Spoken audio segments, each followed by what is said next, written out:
that. That'd be great. Something she doesn't want.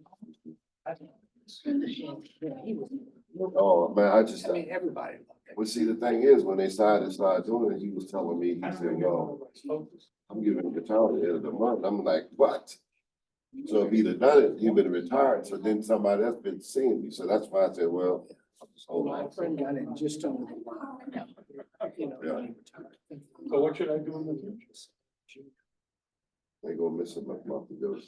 You know, Dr. Showalter did my shoulder. He's pretty. He did that back in, when I did that fall, because I messed his Oh, arm. that long. Yeah, He's so still in practice. he was not now. Yeah, I no. think he's one too. So, he looked at my leg, because that was part of it. My kneecap has been split across here. He was telling me, he said, oh, dude, when you get 55, you're gonna start doing. I said, 55, okay. So that's been years ago. That was in '86. At 55, I retired. I still haven't had it done. How are you And I'm doing? 66 now. I'm not gonna do it. I'm going, long as it's not bothering me, I'm not gonna do it. So now, I'm telling you, you know, you get 70 miles on these bodies and it just starts breaking. It's crazy. We were never gonna be this. No, we just been, Hey, Nice to see you. how are you? just been rolling along. George Cameron, McBride. George, nice to meet you. But yeah, just rolling along, man. I just like, Get it done. well, I told my wife, I said, you know what? I've been in pain so long that it's just like part of my life, man. The medication, I even stopped taking the medication. I might pop some, liquid Advil to keep the pain down, but it just, I don't want to walk a drugstore. Yeah. Hey, Ben? All right. Oh, good. How about you? Good. It's good. Yeah. Sure, we got. He's in Poland. Really? He's See all employed. those AIT and everything? Yes, yeah, he graduated at the end of April and, his duty station. So did Fort you, Carson, did you print? which is awesome, Oh. Colorado Springs. And, What did he end up specializing? Anything off for the night? Cavalry Scout. Oh, he's got- Anything off? Yeah. Sorry. Did you print So anything off for the he's- night? Well, they have now concluded the No, exercise and his job is now packing up equipment. But but there I mean, is, the way they're just doing we can share stuff in the line. Joint training. Yeah. with I NATO. think it worked, yeah. It was a super long training exercise. Yeah, this thing here, I gotta carry it back over there Yes. Yeah. tomorrow, I Yeah, guess, to get it all. it's the, fourth Back infantry online. and it has a cavalry detachment. Or whatever it's called. There's some cavalry attached The on little them. horse that like. So maybe they have a horse on their patch. I don't know. I haven't seen it yet. That might be air cap. I can't get some. But yeah, he's coming home next month. He went at the end of June. How's he liking it? Hates it. They live in a tent. You know, it's one of those barracks tents where you're Oh, in these yeah. like bunks like this. Yeah. And it's fine. It smells bad. There's not even like, there's no lockers. Probably MREs or some. They have a mess, but like, he said it's in feel bad. Poland. It's feel Food- bad. yeah, Yeah. the Polish food's terrible. And he's going to Berlin once, had a great time in Berlin. But just hadn't been a lot of travel opportunities, you know, they'll get like one day off, they'll go to like the nearest town in Poland, it's kind of all they can do. Yeah. So it hadn't been great. Were they coming back to Carson? Yes, yeah. So he says when he gets back to Carson, he'll need to go home and visit, so, oh, nice. Good, Yeah, have you been? Jen? good, good, good. Can't complain. Excellent. All right.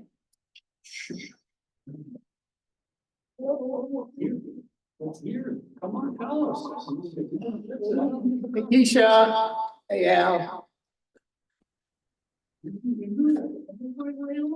James, hey, yes, I'm picking me up again. There, I got leave computer. Okay, we're at 6:32, so, or at 6:31. So I would like to call the meeting to order. Can folks online hear me? Okay, that's good. I counted. Are there any announcements? For the good of the board, shout outs, whatever. Hi, Mr. Fogel, how you doing? Then the next item is the approval of the agenda. Are there any comments, questions, suggestions for amendments? Hearing none. I move that The agenda is approved. Okay, also, Ms. Gonzalez has sent out the minutes from the last meeting. Are there any comments or comments or issues with those? Hearing none, the minutes are hereby approved with thanks to the executive director. The next thing I'd like to take up is very quickly a sort of a summary of recent events related to flock. And Mr. Watson has got the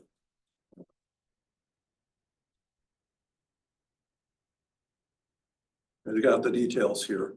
For those of you who don't know, since September 20th, the automatic license plate reader pilot test has been underway in Charlottesville.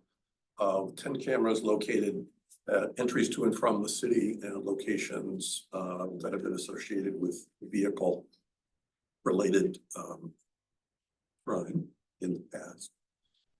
You may not know that the flock system captures license plates, takes a picture of the back end or the front end of the vehicle, depending on which way you're going. And when a license plate pops up on a state or federal hot list, then it gets a hit, and that alerts nearby units to respond. A hit by itself is not enough to justify a traffic stop. The officer has to make sure that the license plate matches the one on the hot list, and has to develop quote, a independent grounds for suspicion before doing a stop. So we'll see how that works out. This is a pilot test. Data is stored for 7 days on a rolling basis. The original proposal was to store for 30 days. And I think folks feel more comfortable with 7 if they feel comfortable at all. But it is stored for only 7 days. The data is shared with a number, all the other law enforcement agencies in the state of Virginia who subscribe to flock. 35, I believe. Again, this is a change from the original proposal, which would share the data nationally. The procedures associated with the use of the flock system are available on that website at the bottom of the page. And in there, you will see the various requirements for uses, access, and so on. I have had the privilege of commenting on the original draft, and I'm happy to say that a lot of what I thought to be very important issues were addressed, including the nature and frequency of system audits.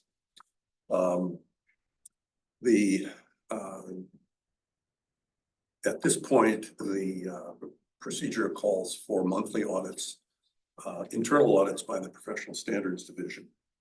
And it grants freedom, access to the PCOB Executive Director to do audits at her discretion. It has been made clear that we are not the auditing agency, and that it's up to the professional standards to continue. The funding for the installation of the system was provided by the Police Foundation. So the cost to the city was minimal. Obviously, they need to staff the program.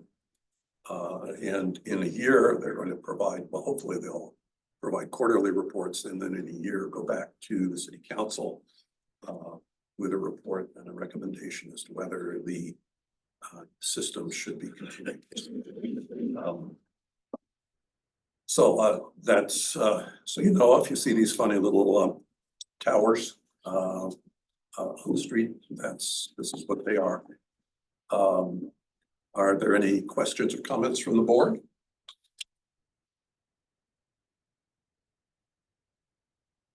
All right. Mr. Walker is going to be giving the, as I understand it, Mr. Walker is going to be giving the executive director's report. Is that the case? Yep. So this evening, I was just going to verbally provide a little bit of information, and I have just a couple items to share. And so in terms of starting to talk a little bit about data and sharing data, I'm just going to share the number of cases that were being brought in, complaints, both to our office and also to internal affairs over the last 3 months. So this is technically the third quarter of the year. And so our office, Police Civilian Oversight, has received 5 total complaints. 2 of those are still in a pending status, and 3 of those are now closed. All right, and then Internal Affairs, independently from us, has received 9 complaints. 5 of those are pending, and 4 of those are closed. Now, I'm just verbalizing this to you because my second point that I want to share is that we're going to be working toward developing actual reports produced that we can put up onto the website and also share with the board on a monthly, quarterly, and annual basis. You may have seen an email come out from me asking about if you were on the board in 2023 and working to build that 2023 annual report. That's some of what I'm focused on and what I'll be working on. And so just to kind of give you a highlight of my goal with the reporting, the monthly reports will list the number of complaints, any outreach we've done in that month, any other oversight activities of significance that we've done. So just kind of a quick one-pager. And the goal is to start producing those with October data. So by the next time we have a board meeting, we'll actually have a physical report to provide that information to you rather than it being verbal. In terms of quarterly reports, those will be a little bit more expansive and will include items like policies that we have reviewed, as well as budget information, and any professional development and training. So a little bit broader of a scope, but we'll also talk about the number of complaints and the resolution of those complaints over the course of the quarter. And then the annual report will be a lot broader and will include things like statements from the board, bios, and a much wider overview of the oversight activities of the office, but also the work of the board. And the annual report, as indicated in the ordinance, is directed for the audience of the council. And so just to provide one other highlight, here in the office, if you were to visit the office, you'll see on our whiteboard that I have kind of broken up elements of our website. And the goal is to try to simplify what is on the website so that anyone who goes to it can more quickly access the just basic information they need and find things like policy, police department data, and just a quick link over to file a complaint. Right now, there's quite a few pages and some of them have some old information on there. We're definitely going to make sure that that's still available, but just clean it up so it's a little bit easier to navigate and there's less pages to dig through. So if you haven't already, definitely check your email to see about providing me a quick bio and a statement from the board members back in 2023. And just think about anything you want to say about that time period, about the board's work. If you share that with me, as well as a headshot, would be very helpful, because I'll be building that into that 2023 report. And that's all I have. So if there's any questions, let me know. Well, I, for one, am very happy that things are getting organized over there. The idea, we have been sadly neglectful of our duties to provide periodic reports to the city council and even to keep systematic track of what's going on. The website update is also overdue and greatly appreciated. Any other comments from board members?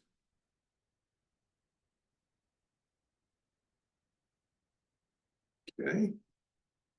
Thank you very much, Mr. Walker. Okay, the next item on our agenda is progress on recruitment of our independent counsel. As you may know, for the last few months, we have not had one because we have been concerned about potential conflicts of interest with our past counsel. And we have Ms. April Wimberly here from the city attorney's office to enlighten me if I say anything that's incorrect.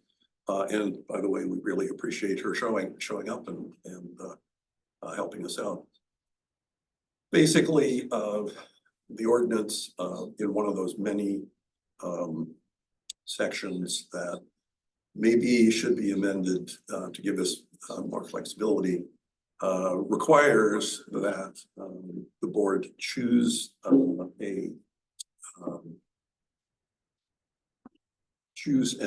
its independent counsel from a list provided by the city attorney. However, when we requested a list from the city attorney, we received one who is undoubtedly well qualified, who also costs an arm and a leg, to put it, to use legal terminology. Jeff has exploited a number of his contacts to identify what we think is another qualified individual. And my thought was that it might be possible to interview both of these candidates and then select one. Ms. Wimberly, do you have any comments on this?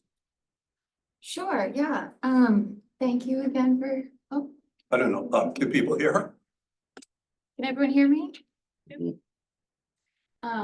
Well, thank you again for having me. I'm gonna try to come more regularly, as I said.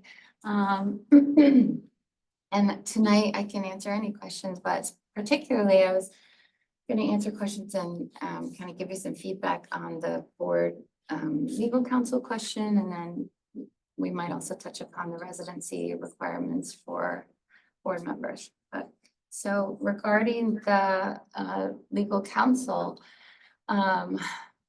I've conferred with the DCMs and the acting city attorney, and we think what we would recommend, what we think would be best in terms of transparency and equity, and hopefully attracting more applicants, more potential attorneys or firms.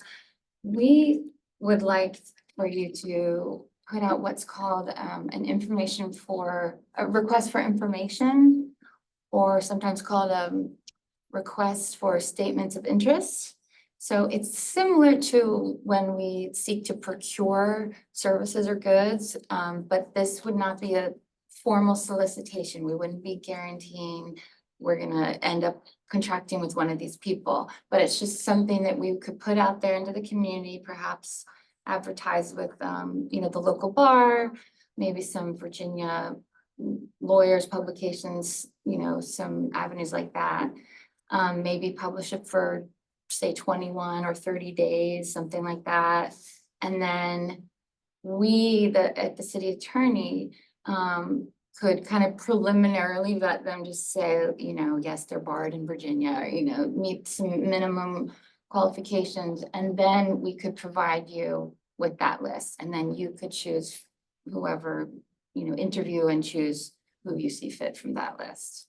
So that was what we came up with, that we recommend, that we think would have the best chance of getting hopefully a diverse, you know, set of potential firms and attorneys, and then you would still have autonomy to kind of choose who you want from amongst those.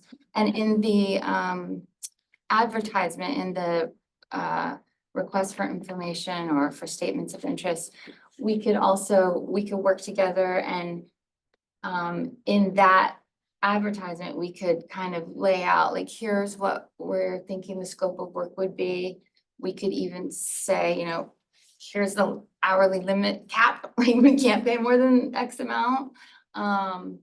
You know, things like that. So it would be informative to people and just kind of set some boundaries for your own protection and interest. So. So Go ahead now. my question is, I think that when St. Anderson was initially hired, there was an RFA or an RFP. And they were the only respondent. Or was that not the case? I bet it's not easy I to. don't know, actually. I'm sorry. I don't know the factual background. Can you speak a little louder? I will, thank you, very sure. Yeah, okay, okay, but, Jeff, you had a. Well, I don't have a problem with the proposal. My only concern is that, you know, we literally had to beat the bushes. St. Anderson came up with one name. I threw a pretty wide net with many of the attorneys I know here in Richmond and came up with one name. So, I mean, my only concern is that we'll end up where we started with two names. But Right. Two names and two candidates have been kept waiting for however many Right, months. yeah, So, and we can Well, certainly I- inform them that the process, you know, that went up the ladder. I mean, I told the individual I spoke with that it would have to go up the ladder anyway. I can just reaffirm that. But I guess these two may want to throw their hat in the ring and maybe we'll get some others. But Yeah, of course. actually, I'd And be we could, surprised you could because- invite them, you know. Yeah. and Of course, they would hear about it Yeah. presumably anyway, but What I did find is as soon as you mention what we do in municipal law, everybody runs the other way. Did anybody extend like a request to the Charlottesville Albemarle Bar Association? Not formally, but informally, I went there. Well, I mean, I'm a member, I go every month. Yeah. So, Just word of mouth. yeah, That's we one, have yeah. big in-person meetings where there are Yeah. 50 lawyers in the room. Like I could stand up at the next meeting and say, hey, everybody. Mhm. Or I don't know if it is more appropriate for it to come from the city attorney's office itself. You know, I would, if we're gonna do it that way, I would suggest that you guys, you know, that they will e-blast it, you know? That's Right. actually how I learned about this board is, Yeah. when the board was looking for a new investigator a while back, the CABA, the bar president, emailed the entire local bar and notified us of it. So it's a pretty extensive reach. No, I agree. And that's kind of one of the organizations we were thinking that, you know, we would circulate this among because I'm a member also. And yeah, it's, you know, it's not just those members, it's them who they know and, you know, Sure. so, I mean, I think it's a really good solution to, like, again, I know you did kind of reach out and try to contact a lot of people through your own networks, but from my perspective, I mean, it's been a long time, I know, and you want to get moving, but in the scheme of things, like another 21 or 30 days, you know, especially if we could get potentially some more applicants would be worth it, but you know, it's just our suggestion and you can think about it and Ms. Wimbley, I don't know if you have any thoughts about, I mean, with both of these people that we talked to, I mean, it was, for me anyway, tremendous sticker shock. yeah, Is that gonna be an issue? Because, you know, we just can't have, right. we don't have unlimited funds to pay. And obviously, we're gonna use your office more Mhm. than we have historically. But that being said, I was taken back by that. Yeah, Jeff, we have, Mr. Pola has his hand up. Yes, sorry. Online. No, I just wanted to say, I think the appropriate methodology to go through this is to go ahead and have the city attorney's office issue that RFI. But then when that's issued, for those who have contacts with, for instance, the Charlottesville Albemarle Bar, the law school here in town, any of those contacts, is just simply to let them know that RFI is out, have them look at it, send them to the link And then that way, I think we're touching all of the bases, and we go at the same time through the process, and also I think reach out to the one or two people that Jeff has identified, and tell them the city's going through this process is the official process. We invite you to apply through that, and then we can move forward in that way. And, sorry, go ahead. Can I ask what the cap on fees is? We don't have a cap on fees. Oh, I thought Jeff I mentioned. was, the cap. what I was responding to was the figure of $800 an hour that was floated, and it sort of cinched my I think eyebrow. I mentioned the word cap, just that's something you Yes. could consider.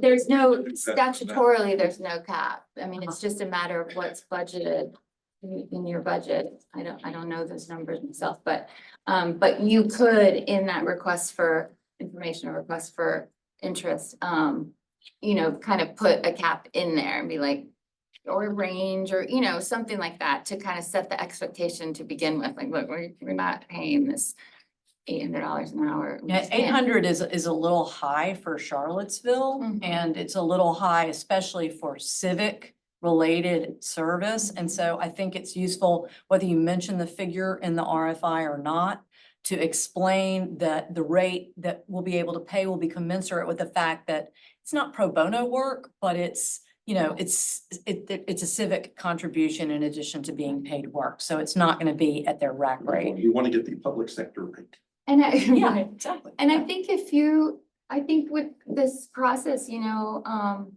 there is potential for maybe getting maybe a younger attorney or solo practitioner, or someone who is interested and would be committed and might have a lower rate. So I don't, unless anyone wishes to make a motion. I think we can agree informally that to go with an RFI is a good idea. Would that come from your office, April? From Um, the city manager? I think it would probably be issued from the city manager, Okay. yeah. But we can work out the details. Eden, did you have anything to add? I don't know if you're actively listening there, but please Yep, jump. I'm here, April, and I'm in agreement with everything that you said. I think there's a good approach here. And that makes sense. And I kind of understand where the PCOB is coming from in terms of it's been a long time and you want to get it moving, but I think an RFI makes a lot of sense. Can we get a timeline in terms of when that might be issued? That's a great question. If you wouldn't mind, I'll follow up with the PCOB via email after tonight to make sure that I don't give an incorrect answer on the spot here. Okay, we hope it can be soon. Yeah, from my perspective, I don't think it would be a heavy lift. I would want to work with all of you or Bill, like I said, to kind of work out some of the language that we want to include in it.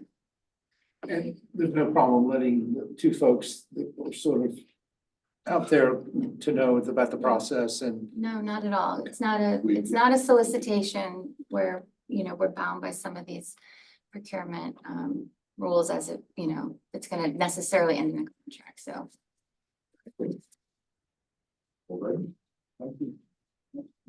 There are no other comments.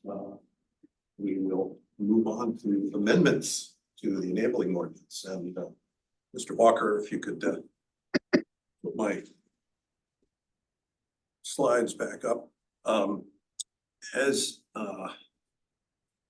you may know, Jeff and I and Al, to some extent, have been involved in the last week with responding to ordinance, a small change in the ordinance suggested to the council related to residents. But there are other residents required members of the board. But there are a lot bigger issues, and I think we need to address them, you know, in a much more systematic way. When the ordinance was drafted, it was a product of a committee with a number of people, including myself, exchanging drafts. And so there are a lot of awkwardnesses in it. And that these awkwardnesses and sometimes downright mistakes have made it hard for the executive director to do her job. As I say, some language is vague, there are some sections that contradict each other. And important terms aren't defined. And it doesn't distinguish between the powers and responsibilities that are given to the board versus those that are given to the executive director versus those that are given to both jointly. And it makes the duties of the executive director unnecessarily. And I think a lot of the wheel spinning that has been happening over the last year and a half has been trying to come to terms with these problems. Next slide, please. My own feeling about how we ought to, well, the general procedures for amending the ordinance. I think that everyone on the board this time around should be, that's why it's underlined, should be involved in developing a set of recommendations, coordinating with Ms. Wimberley, the city council and the city manager. It has yet to be established whether our ultimate product would be a package of amendments or a package of recommendations, which the city attorney might turn into amendments. But that is to be worked out. I have been told that the expectation is that the actual text will come from the city attorney. You know, it's not necessarily, so we can't, what you're saying is you're not forbidden from proposing language. No, of course not. Okay, No, all right. you're welcome. All right, okay. All right, next slide, please. Given that the council has expressed interest, city council has expressed interest in starting on this amendment process, I think it behooves us to move quickly. I think to get this done, we are going to need a set of work sessions, more frequent than once a month. You know, the first session could be to identify specific, sort of a list of specific issues that need to be addressed. And then subsequent sessions could work section by section recommendations. So one of the things that I would like to do after I bloviate a little bit longer is to get feedback from you folks about how you would be available for work sessions on what schedules and how the most practical way to keep moving forward. Next slide, please. Okay, now, as I was saying, we're in a little bit of a crunch with regard to one section of the ordinance, section 2453B, which deals with the residency requirements. The city council posted a list of a set of amendments last Friday, just before the Monday council meeting, and so Al and I drafted independent responses because we couldn't get everybody together over the weekend. But I think it's a good idea to start with the sections on residency because the city council is primed. The section can be amended without fear of having to go back and change it again later on. The process of developing the amendment will be a good dry run for working on other sections of the document. City manager has asked for us to provide recommendations by Monday for posting next Thursday. I sent a response back saying that I don't think that's practical for a number of reasons. But possibly, we could have a work session next week to discuss the issue. If we post and if there's going to be more than two of us getting together, and I certainly hope there will be more than two of us getting together, we need to post a public notice of our meeting 3 days beforehand. So if we were to post tomorrow, the earliest that we could hold the meeting would be charitably Tuesday. At that point, we might be in a position to, develop a final recommendation after more detailed discussions. Before we talk about scheduling anymore, I want to do one more slide here. Two more slides, actually. Just to review for our enjoyment, the current residence requirements. First, which are that there should be 3 voting members from historically disadvantaged or disproportionately policed communities. The other voting members must be Charlottesville residents. And we could have up to 1 social justice member who works on social justice issues in Charlottesville that can live outside the city. We also have 1 very, very valuable non-voting member with law enforcement experience who can also live outside of Charlottesville. Next slide, please. In the city council preliminary draft, and they were very clear that it was a preliminary draft and that they were seeking input from us. The basic change that was made was that the draft would allow voting membership by candidates who work in Charlottesville and with significant and demonstrable ties to the city. Al and I both have our reservations about this, or expressed reservations, and perhaps you do too, that this could fairly rapidly create a situation where the majority of the board didn't live in the city, which we thought was not a great thing. And earlier this week, I set out my own very personal, very preliminary suggestion as to one way to deal with the problem. Again, this is subject to all kind, discussion, change, throw it away, whatever you folks want.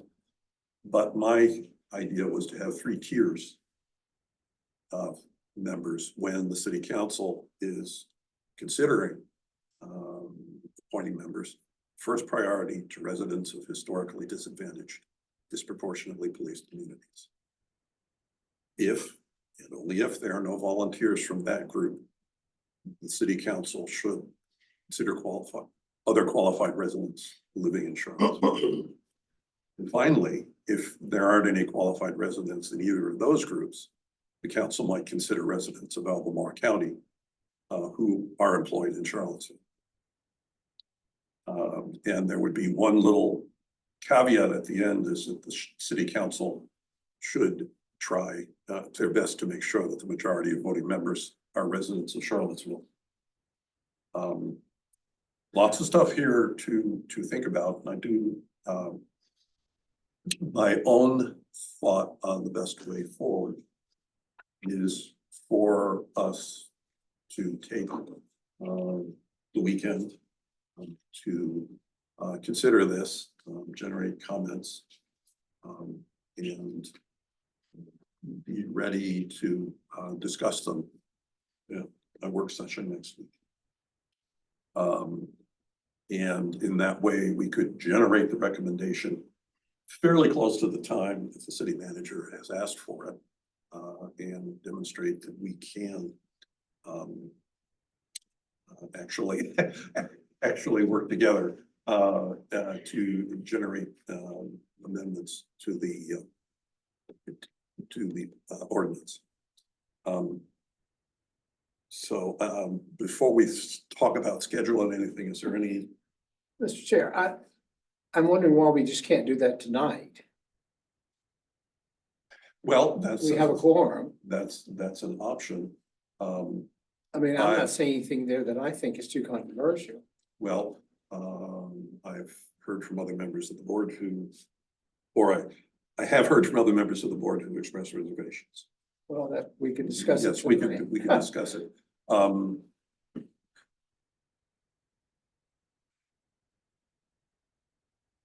mean, I have the continuing concern that no one's beating our door down to be on this board. That's correct. And we have people that have carried over just to keep us going who have term limited out. Yeah, and I think we know that, and I think that the city council, is is cognizant of that as well. Any other comments now? Folks on Folks on the online or folks here? I just agree with the vice chairman that we probably could have all the discussion we need right now while we have a quorum. And my personal comment is I believe it is more important to make sure we have city residents in the seats for people who are from the historically disadvantaged and disproportionately policed communities than it is to have city residents for the outside members, if you will, the other city members. People who reside outside the city but work in the city and have significant interests in the city. I think it matters less that those folks are city residents than it does the disadvantaged community folks. I also share the concern about having a committee made up of a majority of folks who are non-city residents. So I recognize that as an issue as well. I do think that the three-tiered approach is pretty effective.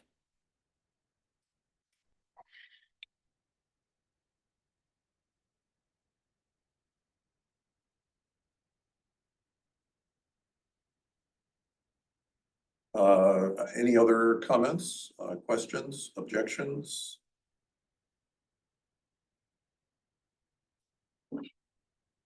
Are you open to comments from the floor? Not at this point. Yeah, okay, I'll wait. But soon. I'm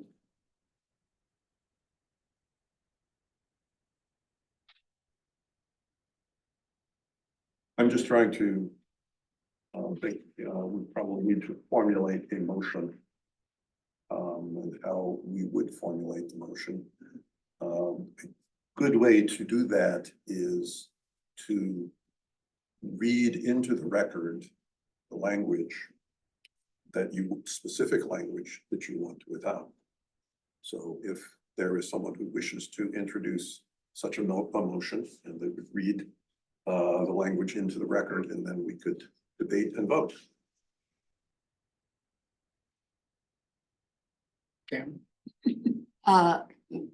I would be happy to make the motion. I can formally read the language into the record that exists on the slide. Do you want that for the record? In appointing whatever. Okay, so it's my motion that we consider modifying the residence requirements to read as follows.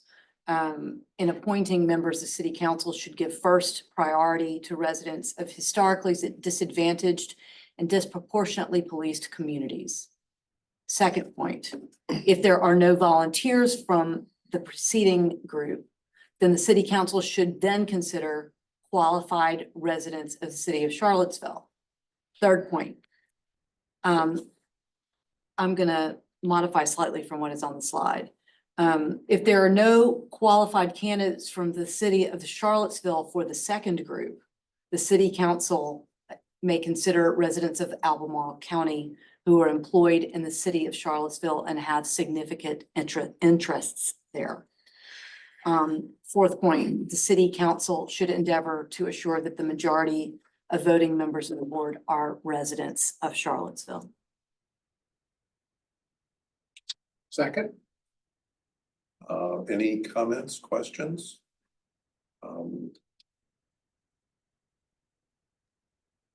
I'll make comment for clarification of the record as well, just because we have both the slide and our previous discussion, but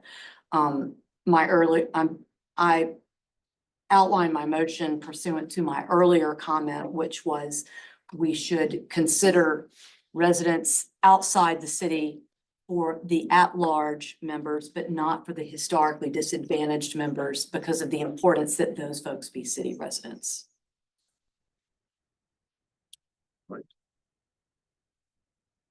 Mr. Vice Chairman? Are you voting? Oh, well, we're having discussion. Is there any I think further we're, discussion? I I didn't know if Al I'll- had comments because he had sent an email. Here's my comments. So first, the reason I sent the email to city council was because I thought it was inappropriate for them to be looking at this without having had any input from the PCOB. So that was my main concern.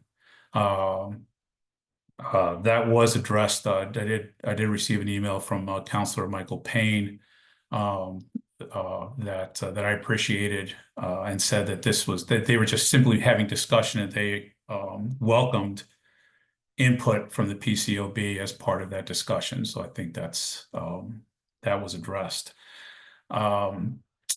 The issue I have with voting on this tonight, and while I recognize the time frame, is that we're already making a change to what's on here. I don't necessarily think, when I look at the change, I'm like, okay, well, first point is certainly giving first priority to historically disadvantaged and disproportionately policed communities. But the second bullet says, if there are no volunteers from above group, then city council considers qualified residents of Charlottesville. But I believe what was read into the record makes it seem, if I'm hearing that right, and this is why I think we shouldn't vote on this, because it's not in writing, we're not editing this and having an opportunity to think about this, is that we go back to the group in bullet point number 1. But bullet point number 2 already says, if we don't have enough people from bullet point number 1, then we move on to this group. So they're not considering group people from bullet point number 1 anymore because they didn't get anybody from that point. That's why they're moving on. So I'm not really sure why we need to reiterate the fact that, hey, we need to give priority to people from bullet point number 1. When I look at that, that's why I'm thinking, I welcome people to edit this. I welcome people to think about this. I think that's the way it should be done. I don't think we should be voting on this tonight. I will begrudgingly say, okay, let's change this and not the entire ordinance. Even though I think the piecemeal attack is not the way to go, but if that's the way the majority of the board feels, I'll go along with that. But those are my feelings on this. Thank you. Ms. Washington, do you have anything to add? I actually agree with I feel like we should hold off from voting tonight. My biggest concern as well is the first bullet. Clearly, we didn't have applicants that fell underneath that criteria. And so I don't know if it really does make sense for us to move off of an urgency, considering that we don't have a diverse pool of applicants for the city to choose from. I also feel like if we are amending the second bullet point under your alternative, it would make sense for us to have that in writing so that we can truly digest it and reflect.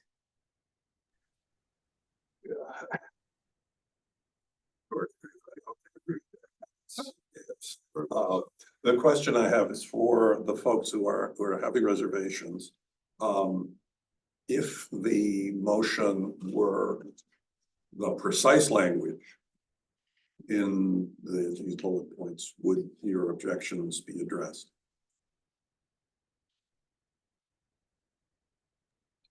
I'm not sure I understand that, Mr. Chairman. Are you saying that if you had something in writing, it would be addressed and we'd be okay with that? Is that what you're saying?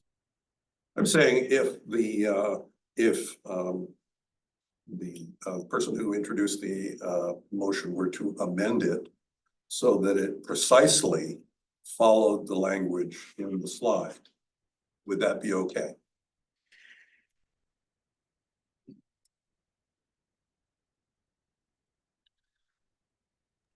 For me, I would say not tonight.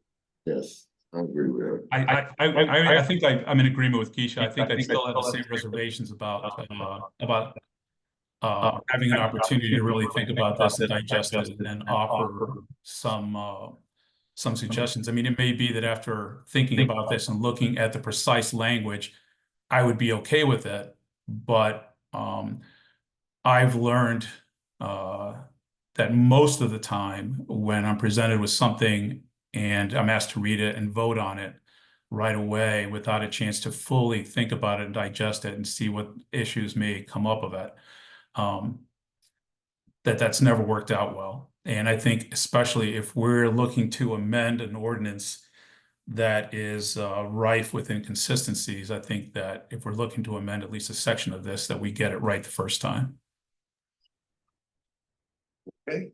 I think I am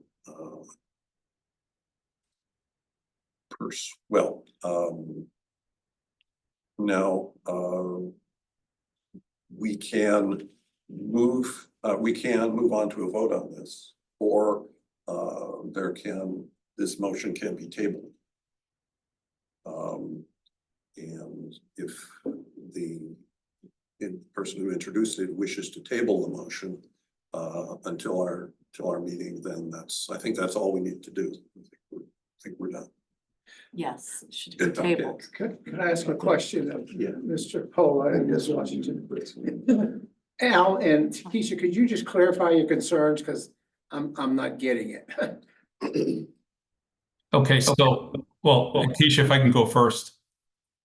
So I have two concerns, Jeff. Number one is voting on something that I'm just presented with. I know that the email was sent out, but I don't think there's been enough opportunity for me to really think about this and look at the language and make sure that the language follows through with what our intent is. And I don't think that we can do that when I'm just looking at it. The other issue that I have with it is that we're already amending the language from the slide that I'm looking at, which in my mind means, okay, then at least some of us have some reservations about the wording that we're looking at. So if that's the case, then we should look at this after we've had some thought about it, amend it, and then vote on it instead of trying to do this kind of on the go. With that, I guess my question had to do with, was there anything specific to the language that I ought to pay attention to that you have concerns about as it is currently written? Well, I think Keisha put out a concern about the language as it relates to the first bullet point, which I share. As to the rest of it, I just think I really need an opportunity to mull it over and see if that language fits with what it is that we're trying to achieve. I'm still trying to understand from either of you what it is. Keisha, perhaps you could speak to because I didn't understand your comments about your concerns. I'm not saying I disagree. I'm just saying I wasn't following you. That's fine, and it's fine if you disagree. What I'm saying is for that first bullet point, if we've had applicants apply for these positions, these vacant seats, and they did not fulfill that criteria, that first bullet point, then for me to like have that or even like be more to specify that this is the first priority, I think the city is already aware of that, and they're saying that we didn't have any applicants that fit that criteria. Therefore, they've been trying to recruit, and what they were able to walk away with were applicants that did not fit into any of these bullet points of the original ordinance.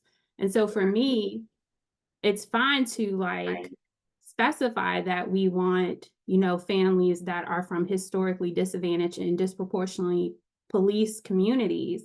However, I struggle with that being like the reason why we don't have applicants today. I really feel like there is more that we might need to really research or find out why we aren't getting as many applicants in.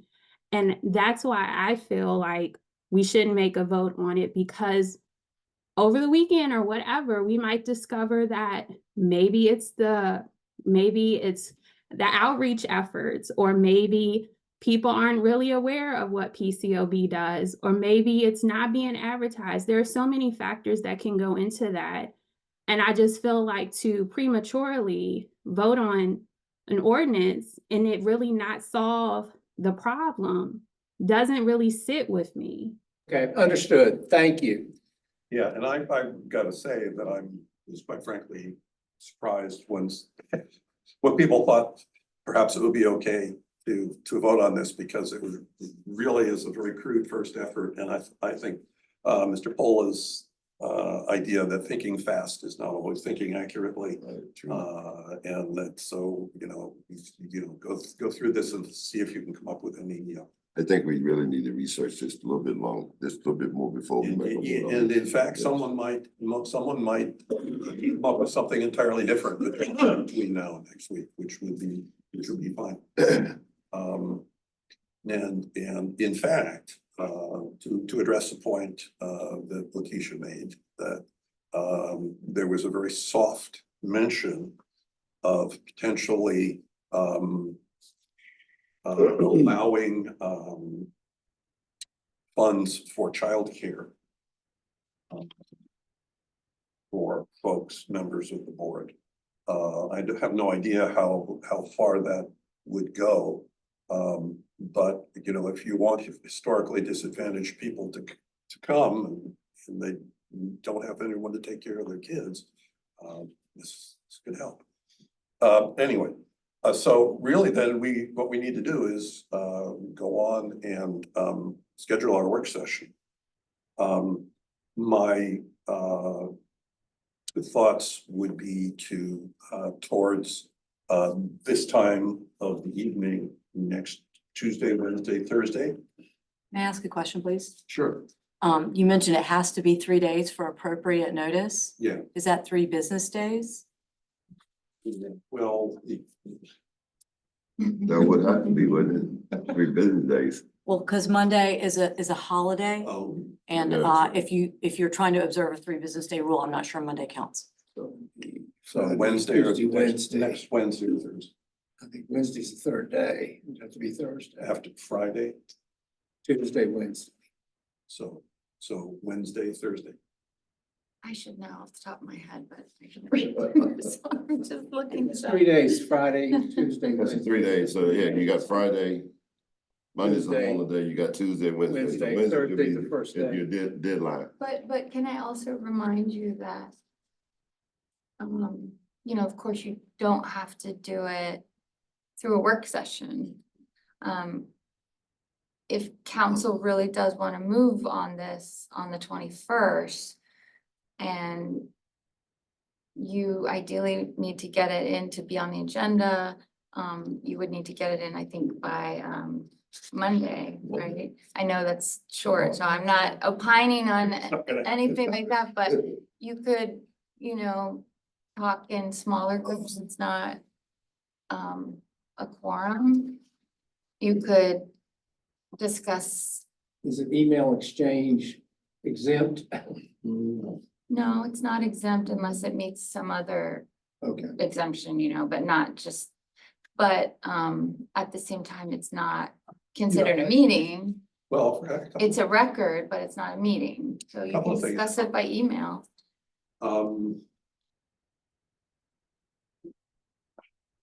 I think that 2 or 3 members of the board have expressed fairly significant reservations. And I would be uncomfortable moving fast without, a sign off. And so. I understand that. I just don't want you to miss your chance to present your recommendations to council if they indeed want to move forward on the 21st. So, And I remember, well, again, I did not take notes at the council meeting. But the sentiment was that if we needed a little more time, that would not be looked on negatively. You know, we could always go back another board, another city council meeting. I think so. It might be worthwhile to let us do it on our own. You know, we'll get it to you as soon as we can. And it might not meet the, Councilor Payne. I would just add, I think, however long you want to take, I think city council is fine. If the practical consideration is that our next time that we appoint board election members will be the first meeting in November. So the only opportunity to change the ordinance before those next appointments is this coming October meeting. If you all are fine with having, potentially vacancies continue again for a matter of months, that's your prerogative and city council will follow your lead. But our concern was coming from the fact that for a number of months, there have been no applicants that meet any of the requirements. And so the concern is having months and months of vacancies harm the ability to start to have a quorum and perform your functions. So again, if you all want to take more time, I don't think that's fine for city council. But you'll likely not see appointments in November unless we receive new applicants who meet the criteria by that time. Yikes. It don't sound too good, do It's a rock and a hard. Yeah, it's a rock and a hard place. So, I mean, do we have any applicants Well, that we know of? right now, as I understand it, it's not there. If you look on the city website for boards and commissions with vacancies, we're not on that list right now. Correct, because the regular appointment schedule would have happened before this, but no applicants qualified. Applications could still be sent in. And I'll also just, add the motivation for this and we'll follow your lead what the recommendation was, but the motivation for this. There were 2 applicants last cycle who would have fallen under the historically disadvantaged and disproportionately policed communities board seats. One of them, has worked for national police accountability groups, works in Charlottesville. They live technically about a 5-minute bike ride outside of Charlottesville city limits. The second person is deeply involved with local affordable housing nonprofits and advocacy. They use a Section 8 voucher for housing. They couldn't find a unit that accepts a voucher in Charlottesville, so live in a unit that's in Albemarle County, probably about 10 minutes outside of the city, but again, live and work with nonprofits locally. My perspective and city council's perspective that our candidates like that would be good to serve, but unfortunately are not allowed to under the current criteria. So that was the motivation. But again, we are willing to follow your lead. And I think it's a legitimate concern that theoretically, even in these specific cases, theoretically, if you could allow anyone in Albemarle to serve, that's certainly not my intention. I don't think that's anyone on council's intention, but who knows how that plays out over, 5-10 years. I think that's a fair concern. Yeah, I think there's been confusion on the board about a number of appointments. I know Jeff and I have over the past year, 6 months, 7 months, 8 months, talked to folks who lived in Charlottesville, who seem to be very good candidates. And they never even got interviews because someone interpreted the 243B in a certain way, I guess. And so if we could, and who is the social justice representative, and it's extraordinarily confusing. So one of my drives is to simplify that, so there's no ambiguity. people don't just get screened out because, rather you have at least 3 screens rather than just one absolute. Can I comment on that? My biggest thing when I'm listening to you all talk, and all these folks in the city of Charlottesville, and with everything going on, we don't have anybody that wants to be on this board that's a resident of the city of Charlottesville. We've received no applications for the historically disadvantaged and disproportionately policed community seats in several months that were Charlottesville residents that did meet that requirement. Both the seats as well as being a resident of Charlottesville. Again, the social justice rep doesn't need to be a Charlottesville representative, and that's those seats we've tried to allocate around that, but we have not wanted to reach the point where you start to stretch the definition of social justice group to the point where it's ridiculous, which we would have had to do for some of these other seats. I'll offer that, and I mean, I would also agree with the point. I think there is a much bigger problem around the many people in the community not trusting the city, not trusting the PCOB, not trusting how the city is engaged with the PCOB. Those are, I'm sure, 100% reasons there's a lack of applicants. But in the meantime, you have vacancies for months and months and months. So what is specifically will fix that? And if you all are comfortable with the vacancies continuing in perpetuity until everything is figured out to how that's addressed, again, city council will follow your lead. Well, I think hopefully it's not in perpetuity. It's clearly a hard problem because it's been chronic. And so I think the board should take at least a little time to come up with, a reasonable consensus solution. And I'm gonna say this, and the biggest concerns that I have heard since I've been on this board, and a lot of people that is residents, I think they got it's mixed up between this board and the police department. And a lot of people have a lot of negative problems with the police department. And that's one of the reasons probably why we don't have the applicants that we have. People have come to me and I told them, I said, well, this is a whole totally different ballgame. It's not the police department. This is a different board. It's hard to get these folks to understand this. Until we can convince these folks in the city of Charlottesville that this PCOB board here is just it's a board that to protect the residents and people of the city, Charlottesville, as far as make sure they're being treated right out here every day. We don't have this problem. So that's where this whole ball lands at. A lot of people think this board is a police thing, and it's not. It's totally different. So if we can get these people convinced that it's not, that we can get more people out here to support this board.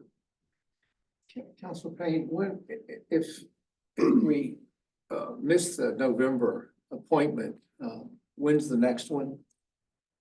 I don't remember, but I mean, council Quarterly, every 6 months? quarterly, but I mean, if you don't meet that deadline and we received new applicants or we had existing ones that were still interested after changing it, I mean, we could appoint earlier. It's not like there's some state requirement that it has to be quarterly. So we could adjust it to not just be like the next one. It could be, a couple weeks later or something like that. That's helpful. Thank you. I think one of the errors that was made by someone in drafting the ordinance was that it should have been the Civilian Police Oversight Board rather than the Police Civilian Oversight Board.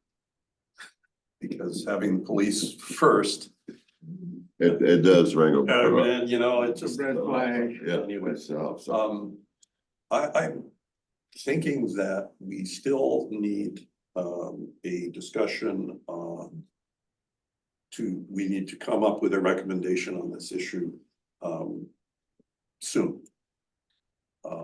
And a work session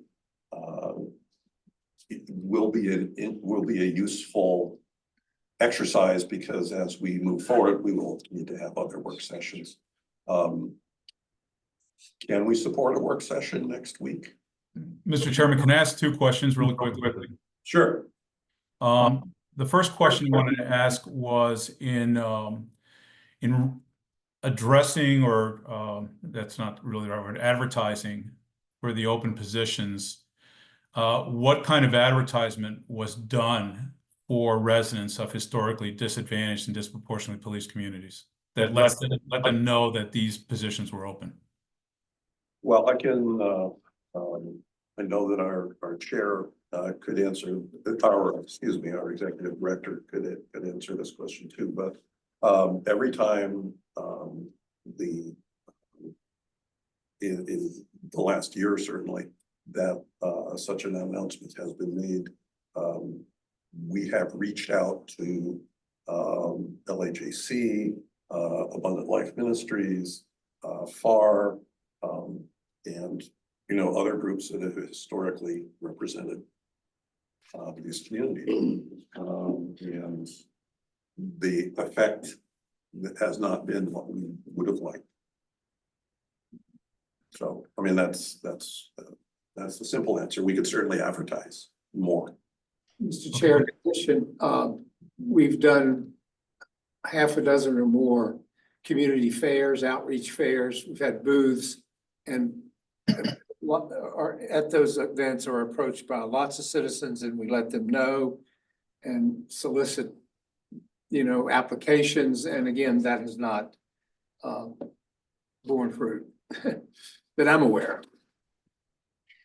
Before I ask my next question, I know Ms. Gonzalez has her hand raised, I think, to further amplify on that. Yeah, I'm gonna have to push back on that a little bit, because yes, we have sent emails to all of our partners. And we have spoken to community members, but of the fairs that we participate in are not necessarily consistent with the timeframes that we are in the application process. So to Mr. Pola's point, there is something to be said for us actually doing real advertising, where we're actually paying for advertisements to be posted throughout the city during the application process. So as long as we're notified by the clerk of council's office in a sufficient time that the positions are being posted, we can invest some money in actually creating actual advertisements, hopefully within the realm of affordability in areas where we're trying to recruit people. And I think that goes to Mr. Dillard's point about adequately advising people what the board is and what the positions are. So I'm thinking, as we're discussing this, and I'm hearing people talking about the applicants that we have or we're not getting, I'm questioning whether the accurate word of what we're looking for is really getting out to the groups that we're seeking to get representation from. So, so that point being made, then I wanted to ask if we're looking at an issue of trying to get people appointed to the board on a timely basis, and timely basis, from what I understand, or at least what I'm getting from this discussion, is that you want to get 2 applicants that are currently not qualified as the ordinance currently reads, get them on the board. How quickly does this modification need to be passed in order for city council to consider those people?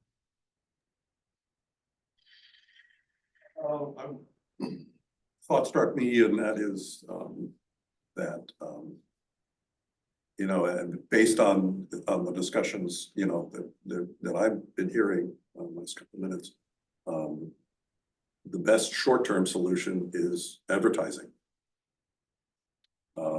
And it reduces the urgency somewhat of modifying the residents' requirements, because in reality, as the ordinance stands, our major problem is getting the first category of people from historically disadvantaged and disproportionately policed communities. And for the time being, we need to try harder. And we have a marketing person on our professional staff. So perhaps perhaps we can get together and make some efforts in the near term. Can I say one more thing on that? In the past, we do these fairs, we set up, you know, we give a lot of stuff out to people. But I don't think as much as when we talk to these folks, we don't really put it out there like, okay, this is what the Police Review Board does. You know what I'm saying? It's easy to give people something because they're there, they want to see that because they got something on it. But actually, as we there and as we talking to these folks, and I know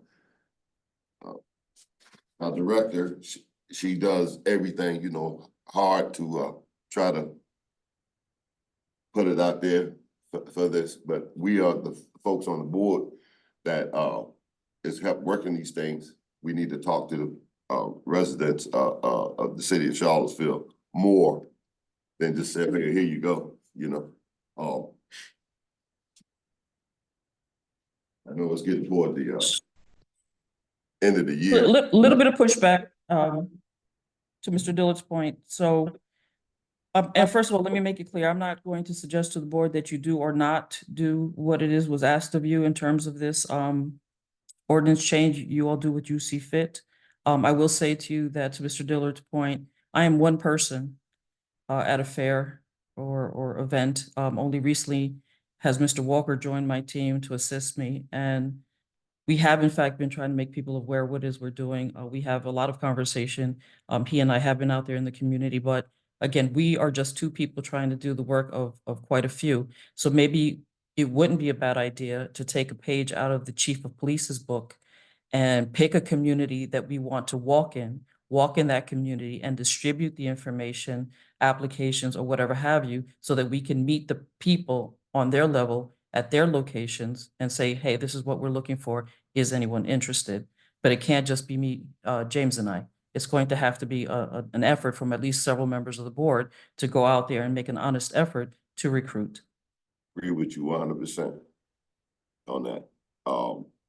That's what it's gonna take. I've analyzed this thing since I've been here, and like I said, people come to me about it, but they think the police department is part of this board. So that's why a lot of people don't have a lot of good faith in the police department here. For some reason, I don't know. I've got that far into it, but that's the whole problem. This Police Review Board. You know, so yeah, like Ms. Garland said, we probably take a page out of that book and hit those bricks ourselves and let people understand that this is what we are here for. This is what we here to do. You know, and I know those two just can't do it. We all need to just take time out and do it and volunteer our time like we're doing here. So to get back to if with the board's permission, to get back to the issue of the amendment. I can see that there is at least two members of the board have significant reservations about the preliminary proposal that we discussed. I would ask that those individuals and any other individuals provide me specific comments. And when I receive those comments, then we can think about a work session if we decide that it's necessary. And I'd like those comments before Veterans Day is it? That's what it is, yeah. that No, one. it's Columbus Day. Columbus Day, sorry. Indigenous Peoples' Day. Yes, Columbus and Indigenous peoples. Right, yeah, that's, I would like that, and then, we may decide that we do need a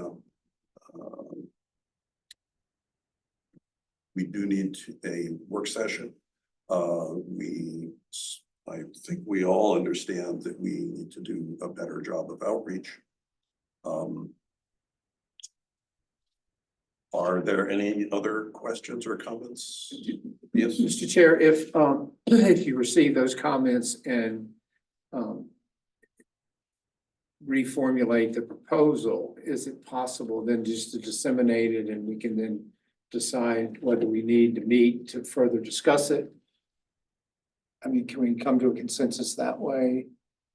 we can't vote by email.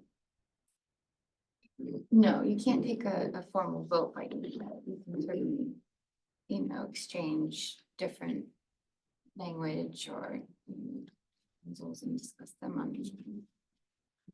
And those would be then public records, of course, if someone wanted to Sure. request them, but Okay. yeah, that's perfectly acceptable. And I confirmed it as business days. Your instinct was right, just to be sure in terms of the notice. Okay, thank you very much. All right. Well, thank you. I mean, this has all been a very useful discussion. Any other, just as I say, as a warning, I don't think there's any question that we're going to need work sessions for the remainder of the ordinance. So we're going to start proposing dates. Might I suggest that we give more lead time than 3 or 4 days? Yeah, well, we're doing our best, It's like we got last week, so. Okay, I'm pretty jammed up next week, so it's gonna be Okay, a fine. tough live.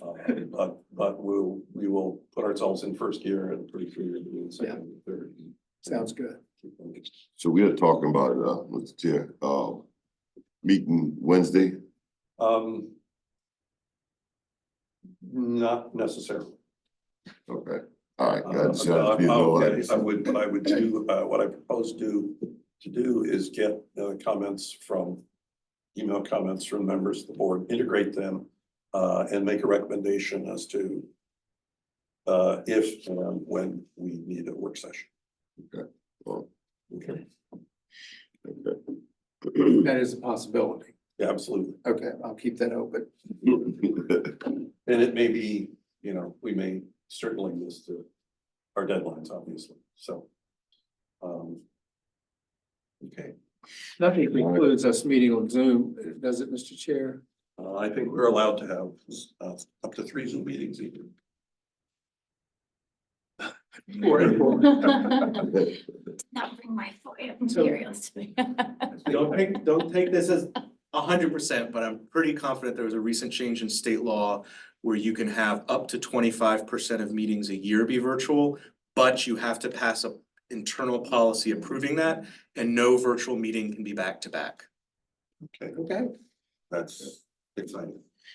Can Okay, send you all a little summary of that. if you'd like. okay. in your spare time. So the next item on our agenda is matters by the public. Public, Thank you. Mr. Paul. With your permission, I'll remain seated. I'm having a little dizziness in my life. I want to endorse what Ms. Washington said. And I think the responsibility frankly lay with the city council. They have known about this problem for a long time. And when I saw this, I think it was Friday or Monday, I was shocked that they went ahead and did this rather than analyze what is the problem. The community in this city was fully behind the notion of first the Civilian Review Board and what it morphed into. And so it's curious why people who were so in favor of it are no longer willing to participate. Now, I have my own ideas, but I'm not the person to whom you need to address. I've already been rejected for this board, so you don't need to address me. In my own view, I think 2 things have happened. Number one, problems, some of which were highlighted by James in his slide on the problems with the ordinance. And I think the ordinance needs to be changed to make this board much more effective and to make the executive director more effective. And I think you will see results if you do that. Secondly, I think there's a concern that people have in the community. It's been this board and its predecessor have been in existence for 5 years now. They don't see anything. They don't see anything. And this board has to take it on itself to start doing things more publicly. I mean, I realize that there's a narrow area of looking at complaints against police officers, but there's a much broader area of oversight of the police department. And I would encourage you to be much more involved in that issue and to be communicative with the community about those issues and for them to see that something is actually going on, that some changes are actually being made. I don't think they see it. But again, I think that the council has the obligation to do a deep dive into this question. It's their ordinance. It was their initial ordinance that got us at least as far as we got. But then they sort of neglected the board. They neglected it by virtue of some of the problems that arose with the executive director, some of the problems under the ordinance that we've already talked about. And they've neglected it in taking seriously, why is it that the community is not fully supportive of this board at this juncture, when it was fully supportive of the notion of such a board and its initial inception? And let me just mention, I know 3 people who fit the eligibility requirements who were rejected by the city council. Now, it may not have been in the last 3 months, but let me highlight one, Don Gathers.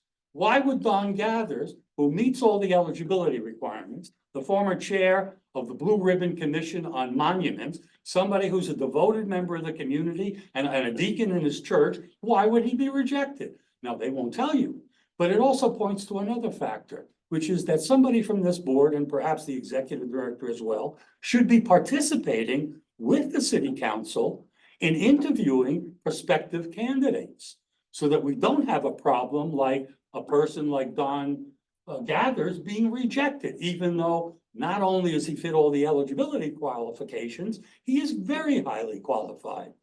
And so I sometimes wondered when I heard people on the city council say we couldn't find qualified people, whether they were talking about the eligibility requirements or whether there was some other qualification that they believed in would be required to be met by a potential applicant.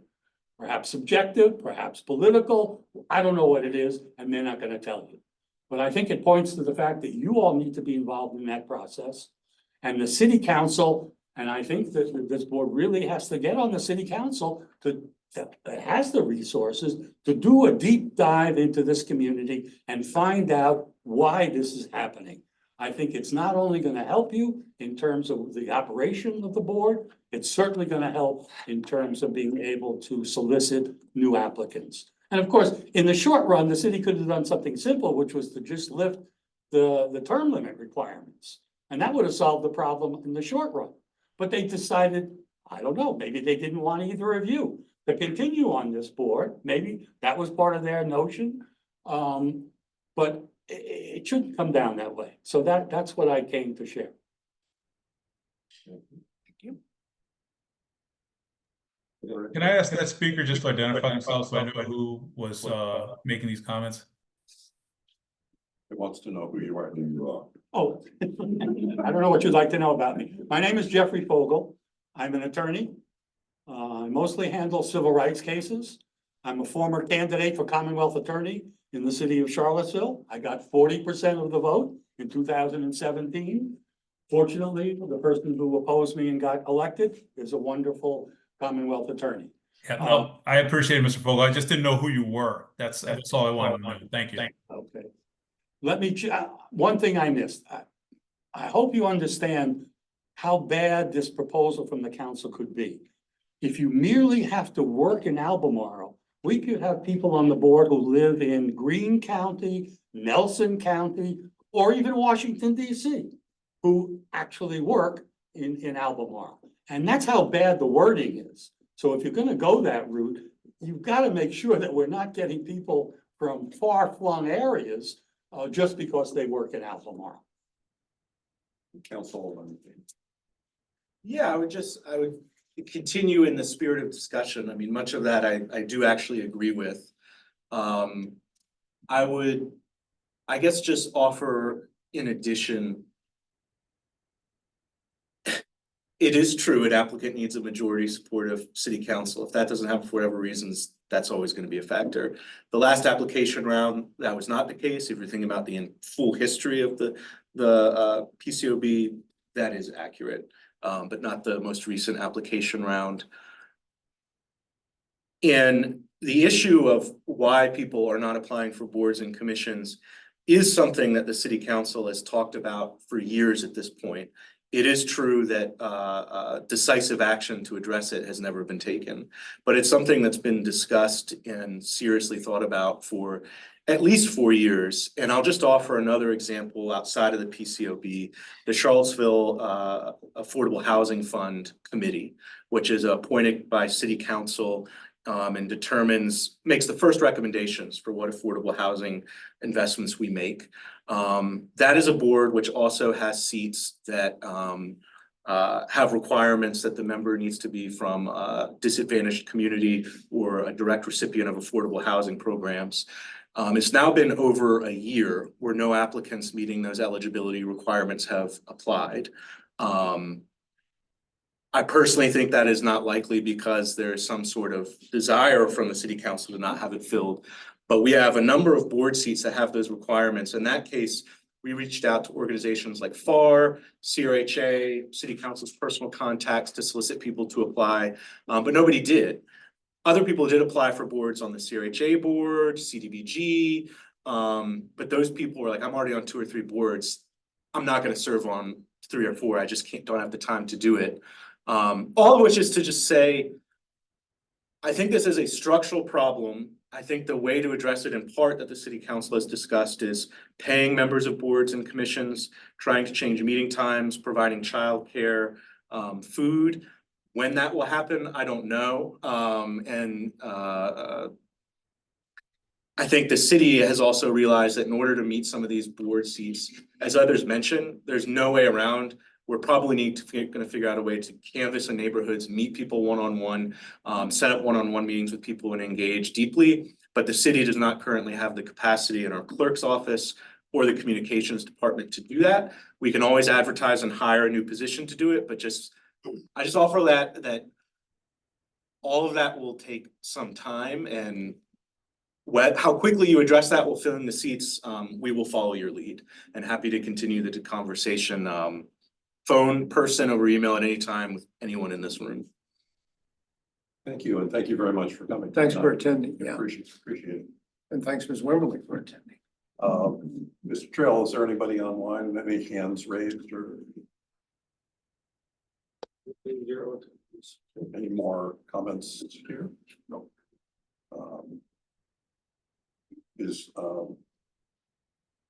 Motion to adjourn? Is that, okay. Does anyone object to adjourning? There are no objections. We are adjourned. Thank you, everyone, for coming. Thanks all. We can go to the concert.